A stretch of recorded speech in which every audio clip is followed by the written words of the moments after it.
10 नवंबर 2020।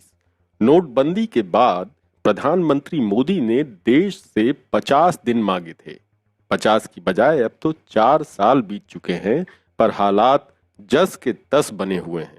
प्रधानमंत्री मोदी को अच्छी तरह से पता था 50 दिनों में लोगों के सपनों का भारत बनने वाला नहीं है, और लोग भी ये बात समझ रहे थे कि जुमलेबाजी को ज्यादा गंभीरता से नहीं लेना चाहिए। लेकिन एक सवाल यक्ष प्रश्न की तरह जनता के सामने खड़ा है कि नोटबंदी लागू करने का असली मकसद क्या था, जिसकी वजह से अभी तक मोदी जी ये मानने के लिए तैयार ही नहीं हैं कि उन्होंने बहुत बड़ी गलती की है। नार्सिसम या सेल्फाइटिस जैसे मनोरोगों से पीड़ित प्रधान सेवक मोदी ने जिस दिन नोटबंदी की घोषणा की थी, उस दिन कुछ गिने चुने पूंजीपतियों और दरबारी बुद्धिजीवियों को छोड़कर सारा देश सकते में था। सब जानते हैं, दुनिया में कहीं भी व्यापार या उद्योग 1/3 कैश इन हैंड के बूते ही चलता है। नोबेल पुरस्कार विजेता और देश के सर्वोच्च नागरिक सम्मान भारत रत्न से नवाजे जा चुके अर्थशास्त्री अमर्त्य सेन ने इसे काले धन से निपटने के नाम पर लिया गया एक निरंकुश और तानाशाही भरा फैसला बताया।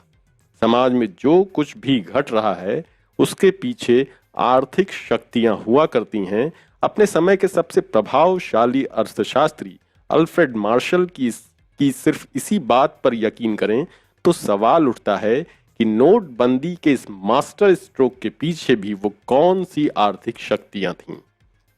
दरअसल कहानी उस दिन से शुरू होती है जिस दिन मोदी ने संसद की सीढ़ियों पर माथा टेक कर देश की एकता और संप्रभुता की शपथ ली थी और प्रधानमंत्री पद संभाला था। प्रधानमंत्री के रूप में मोदी का निर्वाचित होना बहुत सारे लोगों के लिए भारत अमेरिका संबंधों के लिए चिंता का विषय था, क्योंकि अमेरिका ने मोदी को अमेरिका जाने के लिए वीजा देने से मना कर दिया था। खबर आई कि पिछले 2 साल से अमेरिकी खुफिया एजेंसी CIA गुजरात के मुख्यमंत्री की जासूसी कर रही थी। जाहिर सी बात है, काफी मोटी फाइल तैयार की गई होगी। खबर आते ही थोड़ा गिला शिकवा किया गया, लेकिन उसके साथ ही प्रधानमंत्री मोदी को जब अमेरिका आने का न्योता मिला और उनका वीजा लग गया तो गिले शिकवे भी दूर हो गए और फाइल की बात भी आई गई हो गई। गुप्त फाइल सामने पड़ी हो तो कोई ना नुकुर कैसे कर सकता है। प्रधानमंत्री मोदी ने 2014 सितंबर में अमेरिका की यात्रा की और राष्ट्रपति ओबामा से मुलाकात की। निश्चित तौर पर तब तू तड़ाक, जैसा कि मोदी का दावा है, नहीं की होगी, क्योंकि वो CIA की फाइल भी उनके सामने पड़ी होगी। यात्रा के दौरान भविष्य निर्माण संबंधी वक्तव्य जारी किए गए, जिसमें नोटबंदी का जिक्र कहीं नहीं था।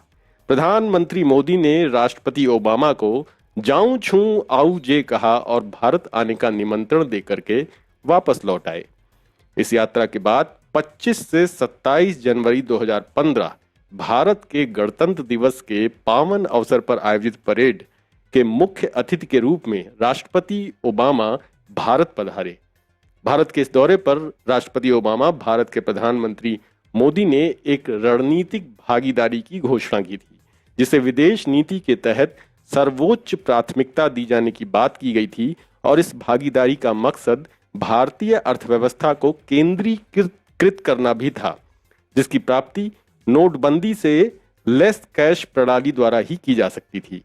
गुप्त फाइल की प्रेत छाया के नीचे CIA द्वारा संचालित United States agency for international development यानी कि USAID द्वारा तैयार कैटलिस्ट नाम की इस एजेंसी की देखरेख में होना तय किया गया, जिसका CEO स्नैपडील के उपाध्यक्ष बादल मलिक को बनाया गया। ये वही स्नैपडील है जिसका विज्ञापन पहले फिल्म अभिनेता आमिर खान किया करते थे और असहिष्णुता के बारे में बयान देने पर उन्हें हटा दिया गया था। कैटलिस्ट और भारतीय वित्त मंत्रालय के बीच हुए इस समझौता ज्ञापन यानी MOU की खबर की तस्दीक अपने यहाँ इकोनॉमिक टाइम्स में 18 अक्टूबर 2016 में छपी थी और बताया गया था कि USAID ही कैटलिस्ट को 3 साल के लिए फंडिंग करेगा, लेकिन ये फंडिंग कितनी होगी इसे गोपनीय रखा गया था। सब जानते हैं कि खुफिया एजेंसी CIA और प्रधानमंत्री मोदी सब काम गोपनीय तरीके से ही करते हैं। इस सारी योजना के तहत जब भारतीय रिजर्व बैंक के गवर्नर रघुराम राजन से नोटबंदी की बाबत सलाह की गई तो उन्होंने ऐसा कहते हुए ये साफ इनकार कर दिया कि इससे देश को फायदा कम नुकसान ज्यादा होगा। इंतजार का फल मीठा होता है, सो प्रधानमंत्री मोदी ने इंतजार किया। रघुराम राजन का कार्यकाल पूरा हो जाने के बाद मोदी के करीबी मुकेश अंबानी के एक मुलाजिम उर्जित पटेल को भारतीय रिजर्व बैंक का गवर्नर बना दिया गया। उर्जित पटेल को प्रधानमंत्री मोदी अच्छी तरह से जानते थे, क्योंकि उर्जित पटेल सन 2005-6 में गुजरात स्टेट पेट्रोलियम कॉरपोरेशन में कार्यकारी निदेशक हुआ करते थे। मोदी के गुजरात के मुख्यमंत्री रहते गुजरात स्टेट पेट्रोलियम कॉरपोरेशन से मुकेश अंबानी को कितना नफा नुकसान हुआ ये कहानी अलग है, लेकिन उसके बाद उर्जित पटेल अंबानी के मुलाजिम हो गए थे। उर्जित पटेल ने गवर्नर पद संभालते ही नोटबंदी की इजाजत दे दी। देश की जनता को उसके बाद क्या कुछ देखना झेलना पड़ा, ये बात अभी किसी से छुपी हुई नहीं है। एंटोनियो ग्राम्शी कहते हैं कि मनुष्य केवल शक्ति के द्वारा ही नहीं बल्कि विचारों के द्वारा भी शासित होता है। यही वजह रही कि कतारों में खड़े कई भद्र लोग तब भी इस बात पर यकीन कर रहे थे कि ये फैसला देश के भले के लिए किया गया है।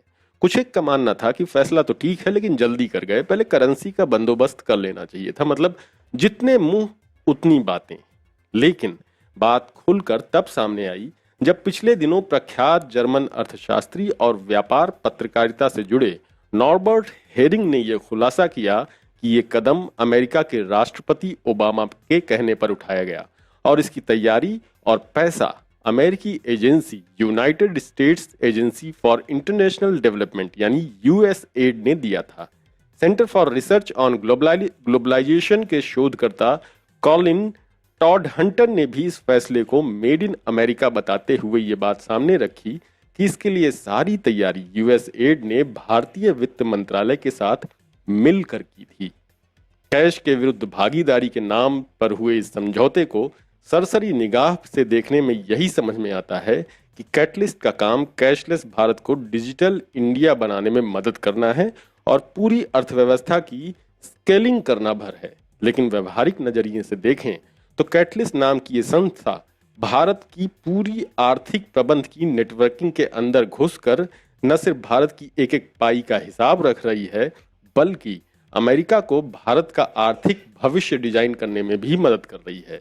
इस योजना के लिए जो MOU साइन हुआ था उसके मुताबिक कैटलिस्ट को जिन 6 शहरों में काम करना था उनमें है इंदौर, विशाखापट्टनम, कोटा, जयपुर, भोपाल और नागपुर।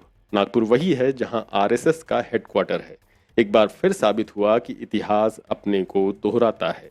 सन 1968 में इसी अमेरिकी एजेंसी यूएसएड ने हरित क्रांति के नाम पर भारत को खेती की कृषि की एक प्रयोगशाला के रूप में इस्तेमाल किया था, जिसके परिणाम हम आज भी किसानों की आर्थिक संकट से उपजी आत्महत्याओं के रूप में भुगत रहे हैं। भारतीय अर्थव्यवस्था के सामने अंतर्राष्ट्रीय मुद्रा कोष की शर्तों को लेकर अर्थशास्त्रियों के बीच बहस होती रहती है और इसमें विमर्श का केंद्र हमेशा से ही संप्रभुता का रहा है। अब जब मोदी सरकार ने इस कैटलिस्ट नाम की एजेंसी को जिस तरह से देश की अर्थव्यवस्था को मापने का कार्यभार सौंपा है तो इसके साथ ही फिर एक बार इस प्रश्न का खड़ा होना स्वाभाविक है कि उस किसी भी देश की संप्रभुता कितनी सुरक्षित मानी जाएगी जिसकी आर्थिक नीतियां विश्व चौधरी अमेरिका की संस्था के निर्देशों के तहत बनाई जा रही हों और उनका कार्यान्वयन भी उसी की देख रेख में होना तय हो गया हो।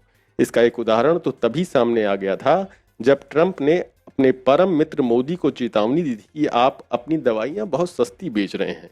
मोदी फिर भी ट्रंप का चुनाव प्रचार करते रहे। इसमें उस गुप्त फाइल की क्या भूमिका है नहीं पता, लेकिन भारत पर बनाए जा रहे दबाव का ही नतीजा है कि मोदी सरकार के राज में विश्व बैंक ने भारत का विकासशील का भी तमगा हटा लिया है। अब भारत निम्न मध्य आय वर्ग की कैटेगरी में गिना जाएगा। भारत नए बंटवारे के बाद जाम्बिया, घाना, ग्वाटेमाला, पाकिस्तान, बांग्लादेश और श्रीलंका जैसे देशों की श्रेणी में आ गया है। सबसे हास्यास्पद बात यह है कि इस दरमियान हमारे वित्त मंत्रालय द्वारा आंकड़ों की जादूगरी दिखाने रहने की वजह से भारत का दुनिया की सबसे तेज बढ़ती अर्थव्यवस्था का तमगा बरकरार रहा। विश्व बैंक के इस दबाव का असर बजट में भी साफ देखा जा सकता है और बैंकों के विलय के फैसले में भी।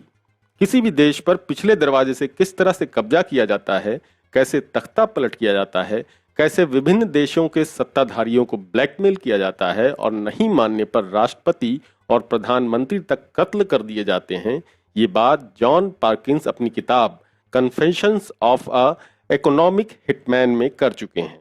संयुक्त राष्ट्र अंतर्राष्ट्रीय विकास एजेंसी यानी कि यूएसएड या कैटलिस्ट के साथ किए गए करार की बात अगर झूठ है तो इसे प्रधानमंत्री मोदी को लोगों के सामने आकर खुल कर रखना चाहिए। नहीं तो लोग तो कहेंगे ही कि नवदास्ता की ओर पहला कदम था नोटबंदी।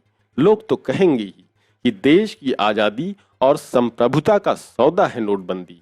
लोग तो ये भी कहेंगे कि देश के साथ द्रोह है नोटबंदी। झूठ को सच बना देने की कला में कोई कितना भी माहिर हो, एक बात तो तय है कि सच को ज्यादा दिनों तक नहीं छुपाया जा सकता। जो सच सामने है उसके आधार पर अगर महाकवि धूमिल के शब्दों में कहें तो हवा से फड़फड़ाते हुए हिंदुस्तान के नक्शे पर गाय ने गोबर कर दिया है।